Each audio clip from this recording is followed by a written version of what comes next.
Pakistan cricket team के कप्तान सलमान आगा ने जीत का क्रेडिट बॉलर्स को दे दिया। वाज़ेह किया कि फाइनल में भारत को हराने के लिए पूरी तरह तैयार हैं।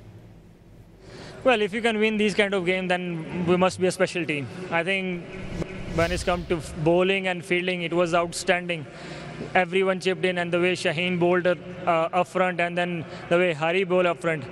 I think it's outstanding, and we are a team who finding a way to win and get to the final. But yeah, there is the improvement we need to do, and it's come to batting, and we will be better in the final, inshallah. Pretty sacred. We know what we need to do, and we are very excited, and we are good enough team to beat anyone, and we will come on Sunday try to beat them. Pakistan cricket team के कप्तान सलमान आगा ने जीत का credit bowlers को दे दिया। वाज़ेह किया कि final में भारत को हराने के लिए पूरी तरह तैयार हैं। Well, if you can win these kind of games, then we must be a special team. I think when it's come to bowling and fielding, it was outstanding. Everyone chipped in, and the way Shaheen bowled up front, and then the way Hari bowled up front. I think it's outstanding, and we are a team who finding a way to win and get to the final. But yeah, there is the improvement we need to do, and it's come to batting, and we will be better in the final, inshallah. Pretty sacred.